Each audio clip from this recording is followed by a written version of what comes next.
Hello दोस्तों, आज हम इस वीडियो में एक मज़ेदार एक्सपेरिमेंट करने वाले हैं। इसके लिए हमें एक कुरकुरे, एक ड्यू और एक कैंडल की ज़रूरत होगी। तो चलो शुरू करते हैं। सबसे पहले अपन कुरकुरे को फाड़ कर एक कटोरी में खाली कर लेंगे।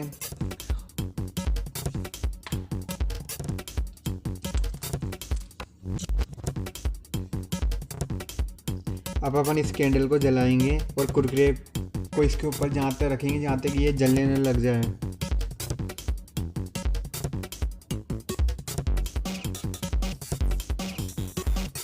कुरकुरे के अंदर बहुत ही अधिक मात्रा में तेल व स्टार्च होते हैं, इसलिए वह जलने लग जाता है। अब अपन ड्यू को इसके ऊपर स्प्रे करेंगे तो यह जल्दी से आग पकड़ लेगा।